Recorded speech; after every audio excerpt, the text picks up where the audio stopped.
त्यांना सुद्धा अजून ते डायजेस्ट होत नाही की हे असं होऊ शकतं. या सगळ्या धक्क्यामध्ये अजूनही आपण लोक आहात, पण आपणच आज अशातला भाग नाही. अख्ख्या देशातून फोन चालू आहेत, मेसेज तर किती आहेत आणि काय आहे. काही मेसेज मी पंकज, समीर, अमुक तमुक आमच्या कार्यकर्ते जे आहेत त्यांना उत्तर देत आहेत. सगळ्यांना उत्तर देता येणं शक्य नाही, पण सगळ्यांची मागणी आहे की तुम्ही आमच्याकडे या, आमच्या शहरात या, आमच्या जिल्ह्यात या, आमच्या राज्यात या. सगळ्यांची मागणी सुरू झाली. कधी कधी अशा काही गोष्टी होतात, एखादी घटना अशी घडते की सगळी माणसं जी आहे, शांत असलेली माणसं एकदम पेटून उठतात. तसाच प्रकार जो आहे आज मला राज्यामध्ये दिसतो आहे. आपण जरी पेटून जरी उठलात तरी आपण पेटवी करायची नाही. मी तर काल परवा सुद्धा सांगितलं, तुमच्या मनाचं दुःख आहे, तुमच्या मनात जो एक निषेध जाहीर करायचा जरूर करा, पण शिवीगाळ नको, जोडे मारा, अमुक तमुक काहीही नको. काय गरज आहे त्याची? ही माणसं त्यांना समजतं काय चाललंय ते. राज्य करताना सगळ्यांना समजतं काय चाललंय. रोज सकाळी 8 वाजता जे आहे ना, राज्यात काय काय चाललं त्याचं ब्रीफिंग जे आहे ना मुख्यमंत्र्यांपासून होतंय सगळ्यांना, काय काय कुठे कुठे काय काय झालंय. त्याच्यामुळे ती काळजी तुम्ही करू नका. तुम्ही तुमचा निषेध दाखवता, त्याच्यामध्ये थोडासा संयम पण ठेवायला पाहिजे. आणि हेही तुम्ही लक्षात घ्या की आपल्याबरोबर तसे मागासवर्गीय, दलित आहेत, आदिवासी आहेत, मुसलमान आहेत, त्याप्रमाणे मराठा समाजाचे सुद्धा कार्यकर्ते आहेत. इथे सुद्धा अनेक बसलेले आहेत. इथे सुद्धा माझ्या समोर वरती आणि खाली बसलेले आहेत. मतदारसंघातील माझ्या निवडणुकीचं सारथ्य ज्यांनी केलं ते सगळं मराठा समाजाचेच कार्यकर्ते होते, ज्यांना आजपर्यंत शिव्या खाव्या लागतात फोनवरून, मेसेज. आणि आता परत आणखी मग काय झालं तुमच्या भुजबळांचं वगैरे, सगळे काय डोळ्यामध्ये अश्रू त्यांच्या येतात. मोठी मोठी माणसं आहेत. त्यामुळे असं समजायचं नाही ही माणसं सगळी आपल्या बरोबर आहेत. अरे आपण एवढंच काय, महात्मा ज्योतिराव फुलांबरोबर सुद्धा काम करताना सावित्रीबाई फुलांचं जे काही शाळा निघाली ती भिड्यांच्या वाड्यात, म्हणजे भिडे ब्राह्मणच होते. अशा अनेक, एक नाही दोन नाही, अनेक ब्राह्मण जे आहेत, चिपळूणकरांपासून सगळे अनेक वेगवेगळे जे आहेत, परांजपे वगैरे, त्यांनी मदत केली ना. पण काही लोकांची मनोवृत्ती जी अनेक लोकांची मनोवृत्ती जी कोत्या छोटी असते. काही थोडे तरी लोक त्याच्यामध्ये असे असतात की जे समजदार असतात, की त्यांना वाटतं की नाही हे बरोबर नाही, हे चूक आहे. महिलांच्या शिक्षणाला, मुलींच्या शाळेला विरोध करणारे हे तुमच्या आमच्यातले सुद्धा लोक होते. आणि कट्टर जे पक्षाचे आपण जे म्हणतो ना ते सुद्धा होते. पण सपोर्ट करणाऱ्यामध्ये सुद्धा मुस्लिम धर्माची जी आमची फातिमा बी शेख सुद्धा होती. आणि त्याचबरोबर जे आहे आपल्या जागा देणारे जे आहेत ब्राह्मण समाजाचे लोक सुद्धा होते. त्यामुळे सगळेच आपले दुश्मन आहेत नाही. आपले दुश्मन जे एका आमच्या विरोधात आम्हाला संपवायला निघालेले आहेत त्यांना आमचा विरोध आहे. ज्यांना हे समतेचं चक्र उलट फिरवायचं आहे त्यांना माझा विरोध आहे. जात-पात नष्ट करण्यासाठी आम्ही प्रयत्न करतो आहोत. शेवटी आरक्षण हे आहे काय आणि कशासाठी आहे? मी ते किती वेळा सांगितलं. आरक्षणाने एका दिवसात, एका वर्षात, 5 वर्षामध्ये सगळे प्रश्न सुटत नाही. आणि सगळे प्रश्न सुटले असते तर आमचे दलित आणि आदिवासींना एवढ्या मोठ्या प्रमाणावर लोकसभेत, विधानसभेत आणि इतर ठिकाणी मोठ्या प्रमाणात आरक्षण आहे. आपल्याला कितीतरी दलित समाजाचे आहेत कलेक्टर, SP सापडतील, आदिवासी समाजाचे सापडतील. पण आज आहे त्या झोपडपट्ट्यात गेलं तर तेच माझे गरीब बांधव दलित आदिवासीच सापडतात. पण असा एक भ्रम करून दिला की बस आरक्षण मिळालं की ताबडतोब सोन्याची कौल आपल्या घरावर बसणार आहे. आरक्षणाचा हेतू बाबासाहेब आंबेडकरांपासून सगळ्यांचाच होता. खरं म्हणजे महात्मा ज्योतिराव फुल्यांपासून त्या. महात्मा ज्योतिराव फुल्यांनी त्यावेळेला म्हटलं की कामे द्यावे वाटून जातीच्या प्रमाणात. म्हणजे काय, सगळ्या जातींना जे आहे तुम्ही कामं वाटून द्या. शिक्षणाच्या बाबतीमध्ये सगळ्यांना शिक्षण द्या, समान न्याय द्या. ही जी मागासवर्गीय मंडळी जी आहे ही हळूहळू पुढे येतील, त्याच्यासाठी त्यांना आरक्षण द्या. त्यातल्या काही लोक जे आहेत मोठ्या हुद्द्यावर जातील, आणखीन त्यांच्या बरोबर इतर लोक जातील. ही प्रक्रिया हळूहळू होती. 5000 वर्षातील या जातीचं जे त्रांगडं सगळं सुरू आहे या देशामध्ये, आणि हजारो जाती ज्या आहेत त्यातल्या हजारो तर मागासवर्गीय, काही शेकडा असतील कदाचित की ज्या पुढारलेल्या आहेत. पण हे जर बदलायचं असेल चित्र तर त्याला वेळ तर लागेल. आणि म्हणून हे आरक्षण आहे. पण बरं, मराठा समाजाला आपण कधी विरोध केला आरक्षणाला? आतापर्यंत 3 वेळा मराठा समाजाला वेगळं आरक्षण द्या म्हणून कायद्याचा मुद्दा विधानसभेत आला, मंत्रिमंडळात आला. छगन भुजबळने पहिला हात वरती करा की त्यांना आरक्षण द्या, वेगळं आरक्षण द्या त्यांना. काय मला आता मराठा समाजाचे अनेक जे आहेत, मी मागे सुद्धा सांगितलं, बाळासाहेब सराठे, एक कोण मित्र आहेत ते पोंढरे म्हणून अनेकांनी जे आहे त्यांना सांगितलं की हा प्रश्न सोडवायला पाहिजे. म्हटलं सोडवायला पाहिजे, पण एकमेकावर कुरघोडी करू नको, एकमेकाच्या हक्कावर आक्रमण करू नको. त्यातील एका पुढाऱ्याने तर मला सांगितलं स्पष्टपणे, साहेब एका ठिकाणी जे आहे, जो आरक्षण जे आहे 128 मार्क्स मिळाले मराठा समाजाचे आरक्षण, त्याला ऍडमिशन मिळालं, काय नोकरीत असेल, धंद्यात असेल, शाळेत असेल.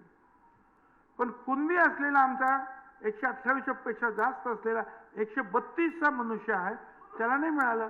म्हटलं का? कारण तिथे 136 वाला जो आहे हा दुसऱ्या जातीचा होता, म्हणून याला नाही मिळालं.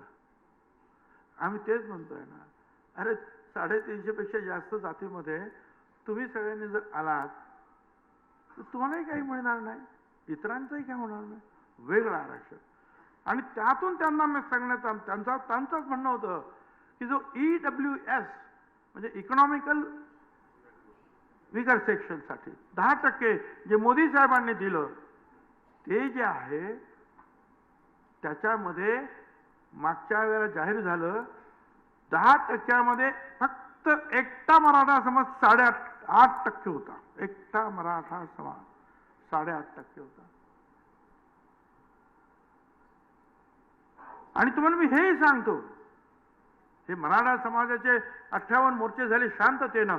त्याच वेळेला गुजरातमध्ये पाटीदार, वरती गेल्यानंतर राजस्थान, तिकडे गुजर, जाट, सगळे जे कापूस, हे सगळी जी आंदोलन होती ही 10% आरक्षण दिल्यानंतर संपले, कारण त्याच्यामध्ये ती मंडळी जाऊन बसली. त्याचप्रमाणे मराठा समाजाची मंडळी सुद्धा यात जाऊन बसली. पण आता काय झालं? आता असं झालं, मराठा समाजाला वेगळं आरक्षण मिळालं म्हणून ते कुठेही जाऊ शकत नाही. ओबीसी समाज आणि दलित समाज त्यांचं आरक्षण त्यांना मिळालं म्हणून ते सुद्धा जाऊ शकत नाही. EWS मध्ये आहे कोण? 10% आहे कोण? कारण एका आरक्षण एकदा मिळालं तर दुसऱ्या आरक्षणात तुम्हाला घुसता येत नाही. आणि आज परिस्थिती आली अशी आहे की नुकसान होत आहे. हे त्यांचंच म्हणणं आहे की मराठा समाजाचं नुकसान. मी सांगितलं पण त्यांना सांगा ना, तुमचे जे नवीन नेते जे आहेत त्यांना समजावून सांगा. मी तर तुमच्याबरोबर बसायला तयार आहे, मार्ग काढायला तयार आहे. पण आपण एक लक्षात ठेवा, आपण मराठा विरुद्ध नाही. आपण जे लोक आमच्यावर कुरघोडी करण्यासाठी प्रयत्न करताय, असे जे कोणी असतील त्या सगळ्यांना विरोध करणं हे तुमचं माझं काम राहणार आहे.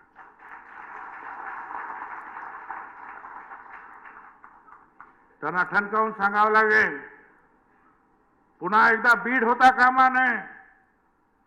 आमदारांची घरं जाळा, हॉटेल जाळा, शिक्षण संस्था जाळा, अजिबात होता कामा नये, सहन करता कामा नये. आणि त्यावेळेला ते झालं. आणि मी ते सगळं वर्तमानपत्र आणि त्याच्यावर पाहिलं टीव्हीवर आणि धावत गेलो आणि उभा राहिलो. लोक एवढे घाबरलेले, भेदरलेले. लोक काय घाबरलेले, नेते सुद्धा घाबरलेले. कुणी निषेध केला सांगा, कुणी त्याच्या विरुद्ध बोलले सांगा. नेते जिथे घाबरले तिथे सामान्य जनता किती घाबरली असेल. त्या सामान्य जनतेला तुम्ही सगळ्यांनी, आपण सगळ्यांनी, जे लाखोचे जे मेळावे झाले त्यातून एक आधार निर्माण झाला, एक शक्ती निर्माण झाली की नाही, आम्ही सगळे एक आहात आणि एक जर मी असलो तर आम्ही सेफ पण आहोत. हम एक है तो सेफ है अशा अर्थात.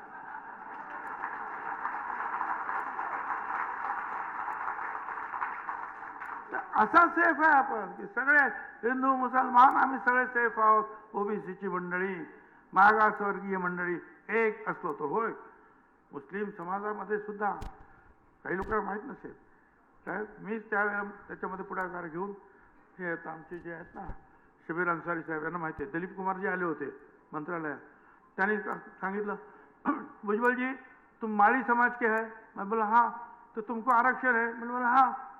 तो मैं बागवान हूँ, मतलब माली हूँ, तो मेरे को क्यों नहीं है? और मैं बोला बराबर है, तुम माली है तो तुमको मिलता है, तो मैं भगवान हूँ, बराबर है ना. त्यांनी मला सत्कार केला. मग जे कासार आहेत तिथे मणियार आहे, हे असे जे कुरेशी आहेत तिथे खाटीक आहे. आणि त्यातल्या काही लोकांना मग त्यावेळेला पवारसाहेब पण मला वाटतं होते, पवारसाहेब होते की विलासराव होते, विलासराव होते. आम्ही म्हटलं की मग ठीक आहे, ते पण गरीब आहेत, त्यांना आम्ही कुणाला विरोध केला नाही. ज्या वेळा आरक्षण सुरू झालं त्यावेळेला फक्त 250 जाती होते, आता 450 जाती आहेत. पण हे आम्ही लढलो.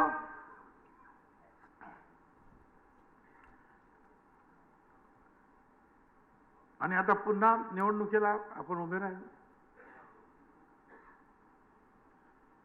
अनेक लोक जे आहेत लोकसभेला वगैरे, अनेक लोक आमचे जे आहेत विधानसभेला वगैरे, काय करावं आता आम्ही. एकेका ठिकाणी 2-2 लोक आपले उभे राहिले. कोणी काय विचार, अरे असं नाही ताबडतोब होत ना. ताबडतोब जे आहे ही सगळी मंडळी जी आहेत, तुम्हाला जर निवडून यायचं असेल तर त्या मतदारसंघामध्ये तुमचं मजबूत काम पाहिजे आणि त्याचबरोबर सर्व समाजाचा सपोर्ट पाहिजे. आणि त्याचबरोबर जर एखाद्या मोठ्या पक्षाचा सपोर्ट असेल तर ते अधिक चांगलं असतं. तर ही माणसं जी आहेत निवडणुकीला उभे राहतात, मग निवडून येतात. तर हे सगळं आपल्याला हळूहळू शिकावं लागेल. राजकारणात अजूनही मला असं वाटतं की आपली माणसं थोडीशी कच्ची दिसतात. आणि जे निवडून येतात ते अजिबात एक शब्द बोलत नाही आपले माणसं. तर त्यांना माहिती आहे आपण जर बोललो तर आपल्याला लोक निवडून देणार नाही. त्यांचं काही चुकतं असं मी समजणार नाही. कारण माझ्या सुद्धा मतदारसंघामध्ये ज्या वेळा हे महाशय आले इथे, ते काय म्हणतात सलाईनचे लावलेले जे इंजेक्शनचे सुया, आणि मी आजारी आहे, आता माझं काय होणार मला माहीत नाही, पण माझ्या लेकरा बाळांचं पुढे काय होणार आहे माझ्या समाजाचं, हा मनुष्य याला पाडा, म्हणजे मला पाडा. खूप प्रयत्न झाला, त्याचा परिणाम सुद्धा झाला. परिणाम असा झाला की जवळ 60-70 हजार मतं माझी कमी झाली. पण तिथल्या सगळ्या लोकांनी, हिंदू मुसलमान, मराठा समाजाचे सुद्धा आमचे लढवई 5% का 10% काय असतील मतं ते आम्हाला पडलेच. परंतु संपूर्ण आदिवासी समाज, संपूर्ण दलित समाज, संपूर्ण मुसलमान समाज, संपूर्ण गुजराती मारवाडी समाज, संपूर्ण ओबीसी समाज एकजुटीनं उभा राहिला आणि हा छगन भुजबळ तुमचा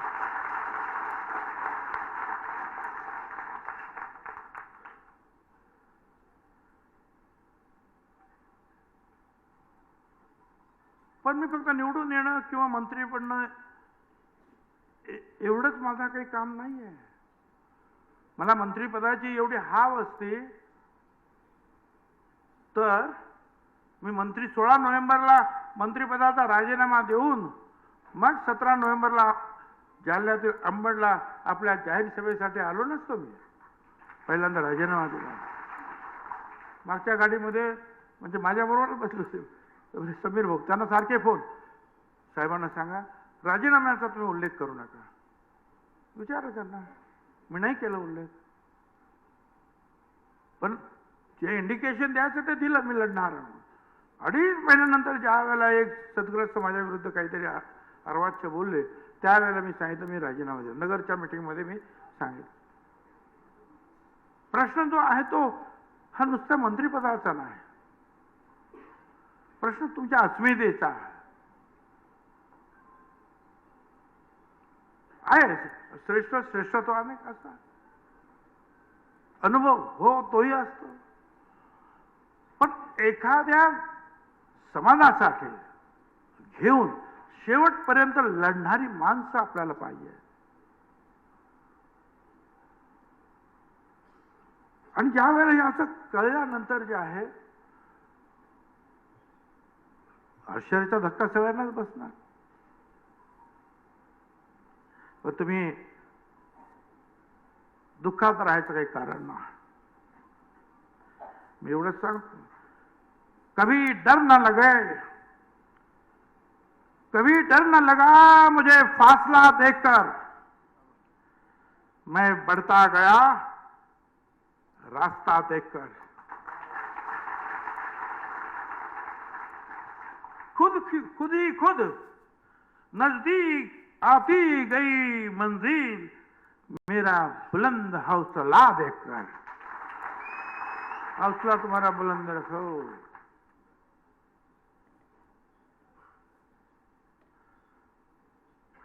अनेक गोष्टी आहेत ना. निवडणुका संपल्यात काय आता? अरे निवडणूक आहेत ना आता परत. महानगरपालिका, नगरपालिका, जिल्हा परिषद आहे, पंचायत समिती आहे. याच लाडक्या बहिणीच्या बरोबरीनं ह्या ओबीसी समाजानं जे आहे हे प्रचंड बहुमत आहे महायुतीला मिळवून दिलेला. जा विचारा तिकडे आमदारांना. काही लोकांना भ्रम आहे की आमच्या फक्त लाडक्या बहिणी. लाडक्या बहिणी फक्त लाडक्या बहिणी नाही ना, याही गोष्टी आहेत ना तिथे. महत्वाचं हे आहे. उलट काही लोकांचं म्हणणं की नाही हे 1 नंबरला आहे आणि मग लाडक्या बहिणीची शक्ती आहे. पण ज्या शक्ती ते आता मी माझ्या इतर जे आहेत आमचे ओबीसी आमदार आहेत तिथे मंत्री झालेले, त्यांच्याबद्दल मी स्वतः काही कॉमेंट करणार नाही. इतरांनी ती कॉमेंट केलेली आहे. परंतु होकल मनुष्य पाहिजे आम्हाला. होकल लीडर्स पाहिजेत, होकल मंत्री पाहिजेत जे आमच्या साठी लढतील, आमच्यासाठी बोलतील. आणि एक लक्षात घ्या, ही लढाई जी आहे आता परत आवाज द्यायला सुरुवात झालेली आहे. पण ही लढाई आमदार म्हणून जसं हाऊसमध्ये मी लढणार त्याचप्रमाणे तिथे कितीही बंधन असली तरी रास्ता तो मेरा है.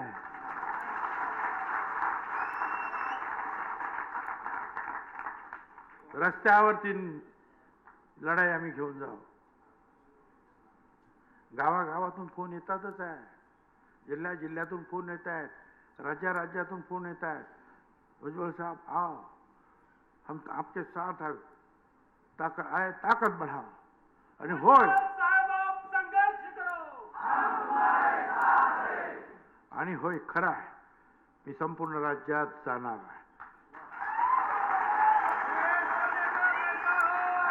आणि एवढंच नाही तर अनेक राज्यातून जाणार आणि पुन्हा एकदा जो आहे ओबीसीचा एल्गार पुकारणार.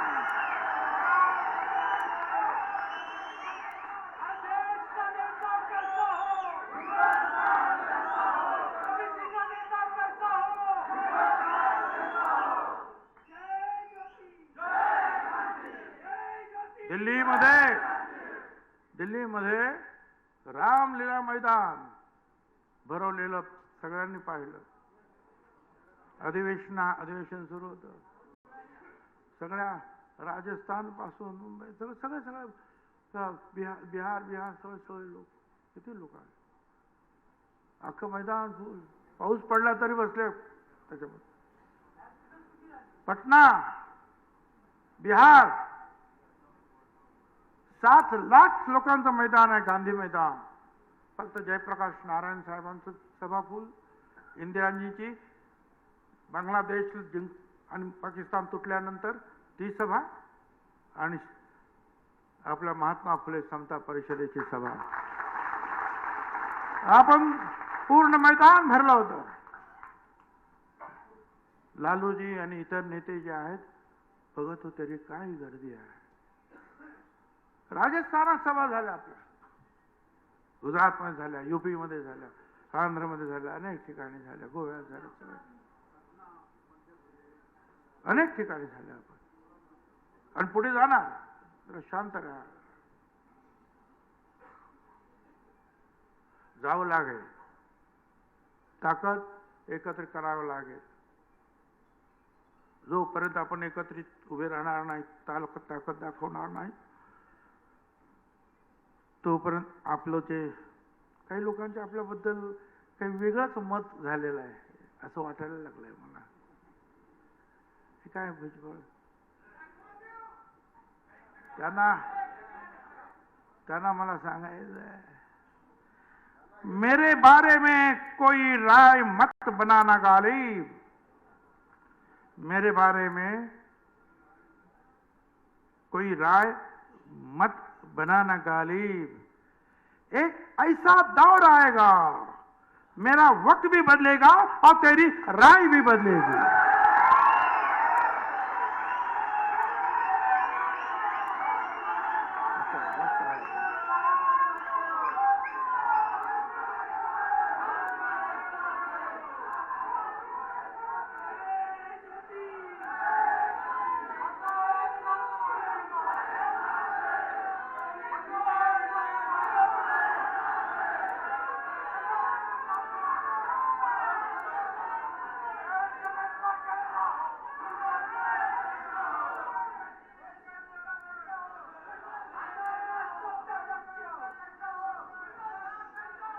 आता थोडंसं जे आहे, जी घटना थोडक्यात सांग. सगळ्यांनी जी घटना सगळ्यांना माहिती झालेली, काय काय झालं ते सगळ्यांना माहिती आहे. पण पुन्हा एकदा थोडक्यात सांगतो की यातील काही वक्त्यांनी ते बोलून सुद्धा दाखवलं. मोदी साहेबांनी, अमित शाह साहेबांनी ज्या वेळेला प्रत्येक मतदारसंघ कुणाला द्यायचा याची चर्चा झाली, त्यावेळेला नाशिक आल्याबरोबर त्यांनी सांगितलं इथं भुजबळ उभे राहतील. शिंदे साहेबांनी सांगितलं, शिंदे होते तिथे, फडणवीस होते, अजित पवार वगैरे सगळे होते. तर त्यांनी सांगितलं की आमचा इथे सिटिंग कॅन्डिडेट आहे. शिंदे साहेब म्हणाले, तर त्यांनी सांगितलं की नाही त्यांना माझ्याकडे पाठवून द्या, मी त्यांना समजवतो. त्याच्यानंतर सगळे गप्प बसले. होळीच्या दिवशी मी आणि समीर नाशिकला यायला निघालो. अर्ध्या वाट्यातून प्रफुल्लभाई पटेल, तटकरे आणि अजितदादा यांचा निरोप ताबडतोब अजितदादांच्या घरी या, म्हणजे देवगिरीला. आम्ही गेलो. म्हटलं काय झालं अचानक एवढं. म्हणजे असं झालं, रात्री 3 वाजेपर्यंत मिटिंग होती. काय आम्ही राहिलो उशिरा आणि आता तोपर्यंत 1 वाजला होता. काय तर हा असा निरोप आहे. म्हटलं काय, मी तर तिकीट मागितलं नाही, तर उन्हात आणत कुठेच होतात मतं मागायला. पण नाही म्हणजे तुम्हालाच उभं राहा. म्हटलं समीर भाऊला उभं राहा. नाही तुम्हालाच उभं. त्यांनी सांगितलं आम्ही काय करणार. मग म्हटलं 24 तास तर द्या, उद्या येतो. दुसऱ्या दिवशी गेलो. म्हटलं बाबा मला नको तुम्ही. ते म्हणे अजिबात काही चालणार नाही, तुम्हालाच उभं राहावं लागेल. आणि तुम्हाला उभं राहायचं नसेल तर तुम्ही दिल्लीला जाऊन सांगा. म्हटलं बा ठीक राहतो उभं. आलो नाशिकमध्ये. सगळ्याच समाजाशी, सगळ्याच धर्माशी, सगळ्याच घटकांशी चांगले संबंध आपले. प्रचंड कामाचा हे जे काय उभं केलेलं आहे आपण या नाशिकमध्ये, अगदी रस्ते असेल, फ्लायओव्हर असेल, एअरपोर्ट असेल, कुणीकडे ट्रॉली असेल किंवा आणखी बोट क्लब असेल, काही असेल ते सगळं आता पुन्हा एकदा नाशिकमध्ये जे आहे डेव्हलपमेंट आम्ही करणार. साहेब तुम्ही उभे राहा, निश्चितपणे तुम्हाला मोठं पद तिकडे सुद्धा मिळेल आणखीन, आणि जास्तीत जास्त आपल्याला योजना मिळतील. अरे 1 आठवडा गेला, माझं नावच कोणी घेईना. 2 आठवडे गेलं, नावच आहे ना. 3 आठवडे झाले, नावं संपायची पाळी आली तरी नाव. 4 आठवडे झाले, आता हे शेवटी 2, 4, 5च राहिले होते जाहीर व्हायचे. मी म्हटलं बस आता किती थांबायचं, मला करा. मी तर मागितलं नव्हतं, तुम्ही सांगितलं म्हणून उभं राहिलो. उभं राहण्याची तयारी केली आणि वाट बघतोय. मी काही सहन करणार नाही. मी स्वतःहून जाहीर केलं की मी उभं राहत नाही. पण त्यावेळेला त्या दिवशी कोणीही काही सांगितलं नाही मला की नाही भुजबळ साहेब तुम्हीच उभे राहणार आहात. नाही बोलले. 10 दिवसांनी मग बोलायला लागले. मग भुजबळ साहेबांनी घाई केली. अरे मी घाई केली तर ठीक आहे, पण तुम्ही पण घाई करायची होती ना ताबडतोब. सांगायची घाई केली म्हणून सांगतात. बरं ठीक आहे, जाऊ द्या. पुढे मग काय झालं, ते निकाल काय लागले त्याच्यामुळे याच्यामुळे जी नाराजी आली त्याच्यामुळे आणखी 5-7 ठिकाणी उलटे निकाल लागले. ठीक, आता ते काय आपल्याला सगळ्यांना कल्पना आहे. राज्यसभा आली तर मला सांगण्यात आलं की बा सुनीत्रा ताई जी आहेत त्या पडल्या, पण त्यामुळे जे आपल्याला विचार करावा लागेल. म्हटलं ठीक आहे, तर मी काय बोलणार, ठीक आहे जाऊ दे. दुसरी आणखीन एक राज्यसभा आली.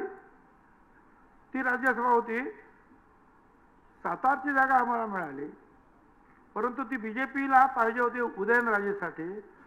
बीजेपीने सांगितलं की तुम्हाला आम्ही एक राज्यसभा देतो, ती जागा आम्हाला द्या.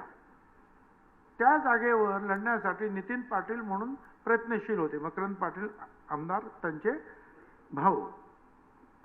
ठीक आहे, तर आमच्या अजितदादांनी वगैरे सगळं मान्य केलं आणि सांगितलं की बा नितीन पाटील तुम्ही जरा माघार घ्यायला पाहिजे, आता मी तुम्हाला खासदार करेन. आणि परत त्याचं नाव आलं खासदार. अरे पण म्हटलं तुम्ही विचारायला पाहिजे ना आम्हाला सगळ्यांना.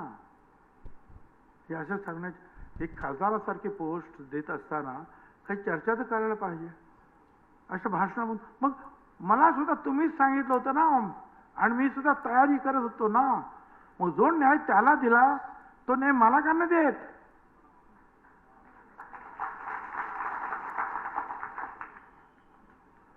काय घर की मुर्गी दाल बराबर काय? नाही, तुमची गरज जी आहे ती राज्यामध्ये जास्त आहे. तुम्हाला लढावं लागेल, कारण अडचणीत आले होते त्या दिवशी. त्यावेळेला लोकसभेचे निकाल जरा उलटे सुलटे झाले होते. आपल्या पक्षाला पुढे न्यायचं असेल तर तुमचा चेहरा पाहिजे आम्हाला निवडणुकीमध्ये. म्हटलं ठीक आहे बाबा, राहिलो उभा. काय झालं तर तुम्हाला मग सांगितलं. सगळ्यांच्या मिटिंगा माझ्या विरोधात तिथे झाल्या. रात्र 10 वाजता दारावर जाण्यासाठी म्हणून ते पुढारी आले, आंतरवेली सराटीचे, ते इंजेक्शन, ते काय सलाईनचे, आणि ते रात्री 2 वाजेपर्यंत माझी मिटिंग असल्या तर तिथेच नेमके. ते पाठवत्याला मिटिंग तिथे, लासलगावला मिटिंग तिथे. 10 वाजता आमच्या मिटिंग बंद केल्या आम्ही. यांच्या मिटिंग 2 वाजेपर्यंत चालू. पण त्याचा परिणाम झाला. मतदान कमी झालं, पण आमचे लोक हिमतीनं लढले. आता ती हिमतीनं लढले. आता मला सांगतात ते, कारण मकरंद पाटलांना मंत्री करायचं जे त्यांनी केलं, तर मग त्याच्यासाठी सांगितलं की आता त्याच्या भावाला आम्ही राजीनामा द्यायला सांगतो खासदारकीचा. तो खाली येईल. मकरंद पाटलाला मंत्री करायचं, केलं मंत्री त्यांनी. त्या जागेवर तुम्ही जा. म्हटलं कसं काय? ते म्हणे तुम्हाला जायचं होतं ना. जायचं होतं मग, पण आता काय वेळ काय, आणि मला पाठवायचं होतं तर निवडणुकीला उगाच करायचं नव्हतं ना. शांततेने निवडणूक झाली असती ना. मग मला तर तुम्ही आता निवडणुकीला उभं केलं, आणि त्या लोकांनी जीवाचं रान करून माझ्यासाठी जे लोक लढले ते डोकी फोडून घेतील ना. काय सांगू मी त्यांना? कारण राज्यसभेवर तुम्ही मला पाठवणार तर इथे मला ताबडतोब राजीनामा द्यावा लागेल. दोन्ही ठिकाणी राहता येत नाही. पण तुम्ही राजीनामा तिथे द्यायचा, राज्यसभेवर जायचं, त्या लोकांनी माझ्या काय म्हणायचं? नाही म्हटलं तरी काहीतरी 1.25 लाख मतं काहीतरी पडलेली असेल ना मला. काय करायचं त्यांनी? कोणाला बघायचं? कपाळ आपटून घेतील बिचारे. मी म्हटलं हे काय होणार ना. मी माझ्या लोकांना आज सोडू शकत नाही.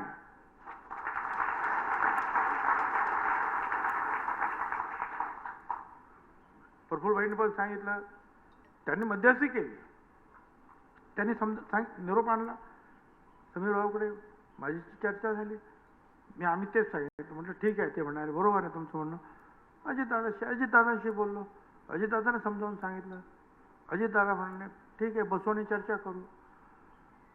पण दुर्दैवाने ते कधी बसले नाहीत आणि पुढे काही चर्चा झालीच नाही. जे मला कळलं होते, जे आज मी सांगितलं, प्रफुल्ल पटेल यांनी सुद्धा प्रयत्नांची पराकाष्ठा केली. तुम्ही असं करू नका. तटकरेंनी पण केलं. तुम्ही असं करू नका, भुजबळ साहेबांना घ्या. आणि एवढंच नाही तर राज्याचे मुख्यमंत्री देवेंद्र फडणवीस यांनी शेवटच्या क्षणापर्यंत आग्रह धरला की भुजबळ साहेबांना पाहिजे म्हणून. सतत 4 दिवस त्यांच्या मागे होते, शेवटच्या क्षणापर्यंत की असं करू नका, हे चुकीचं होईल. नाही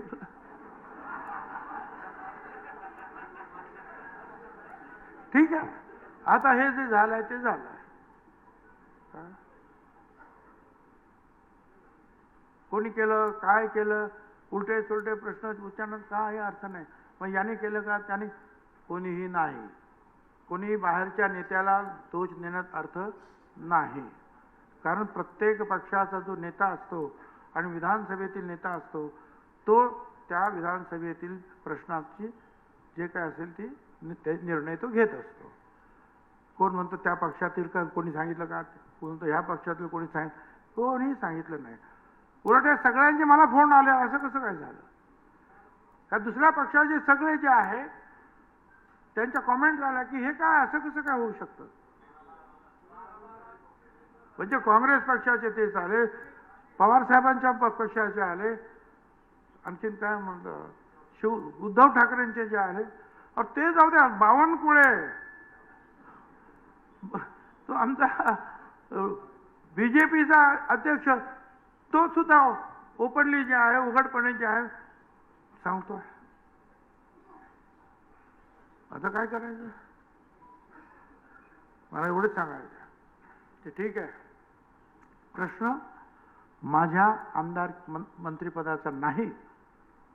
प्रश्न जो आहे, हे जे सगळे प्रश्न जे आहेत समाजाचे जे उभे राहतील, त्यावेळेला संरक्षणाची ढाल कोण उभी करणार आहे? कोण करणार?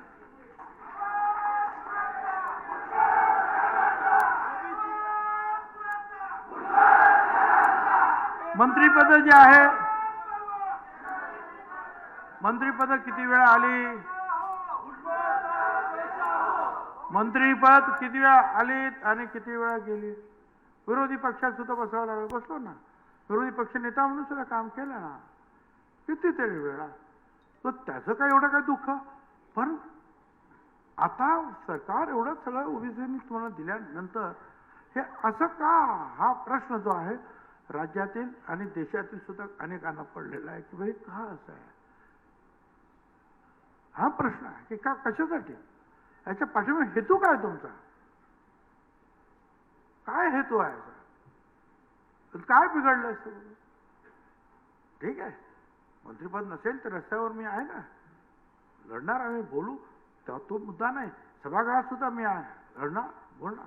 परंतु एक जे आहे अवहेलना करण्याचं शल्य जे आहे ते मनामध्ये जे आहे जास्त आहे. हे असं का? कुणासाठी? मला आपल्याला एवढंच सांगायचं, अनेकांनी जे आहेत काही सूचना सुद्धा केल्या, असं करा, तसं करा, येऊ करा, तेव्हा करा, सगळ्यांशी चर्चा करावी लागेल. मी आता परत उद्या परवा मुंबईला जाणार आहे. मुंबईला तुम्हाला सगळ्यांना कल्पना आहे, आपले बाकीचे जे काही इतर ओबीसीचे जे लीडर्स आहेत, एल्गारमधले लीडर्स आहेत, त्यांचे फोन येत आहेत, आम्हाला भेटायचं, आपण चर्चा करायची, त्यांच्याबरोबर चर्चा करावी लागेल. देशातील राज्यातील इतर काही लोकांवर चर्चा करावी लागेल आणि नंतर जे काय ते आपल्याला कदाचित पाऊल उचलावं लागेल. घाई करून जे आहे हे प्रश्न सुटत नाही. कुठेही घाईने उडी मारण्यात अर्थ नाही आहे. त्याच्यासाठी विचारपूर्वक जे काही करायचं ते मी करीन आणि त्यावेळेला तुमची साथ मला पाहिजे आहे. त्यावेळेला तुम्हाला सुद्धा मी विचारात घेणार दररोज विचार.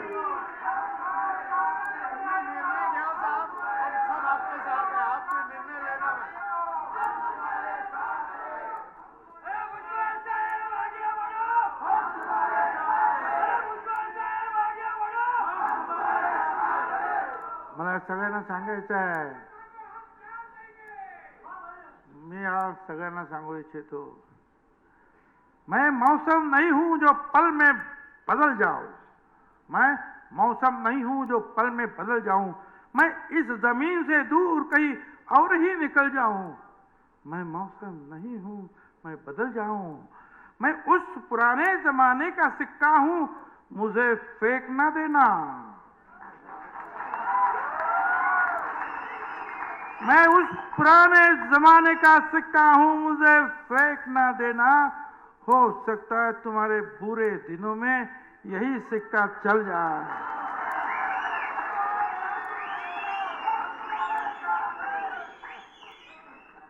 मला आपल्याला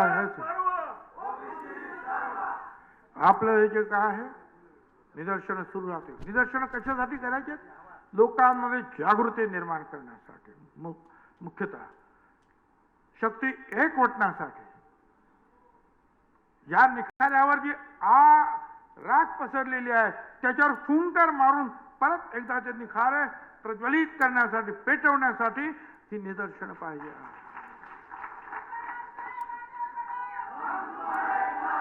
त्याच्या ते थांबणार नाही. पण त्याचबरोबर संयमाने सगळं काय करायचं. म्हणायचं जास्त अपमान करायचा नाही. आपलं दुःख, आपलं निर्धार व्यक्त करायचं. आणि मग सांगितलं तुम्हाला की जिथे जिथे मला आता आमंत्रण येणार त्या ठिकाणी मी जाणार आहे. काळजी करायचं कारण मी आहे. मंत्रिपदावर नसलो तर मी तुमच्या बरोबर आहे. रक्ताचा शेवटचा थेंब असेपर्यंत या मागासवर्गीयांच्यासाठी लढता जो आहे शेवटचा श्वास घेणारा हा छगन भुजबळ आहे.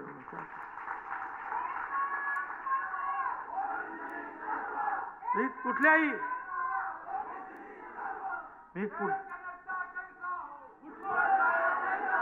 आणि यात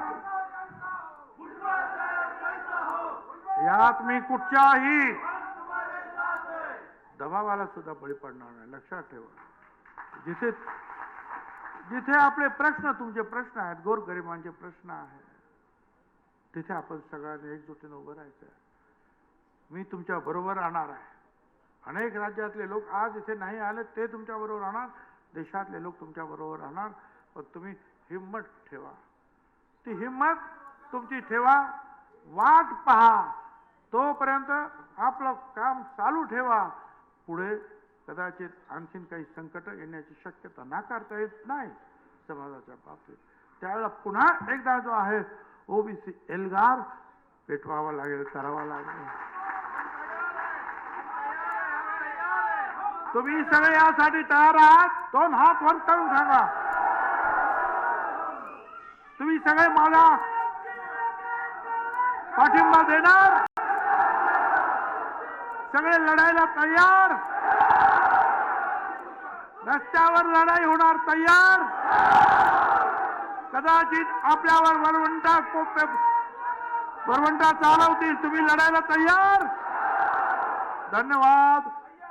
जय हिंद, जय महाराष्ट्र, जय ज्योती, जय क्रांती, जय भीम.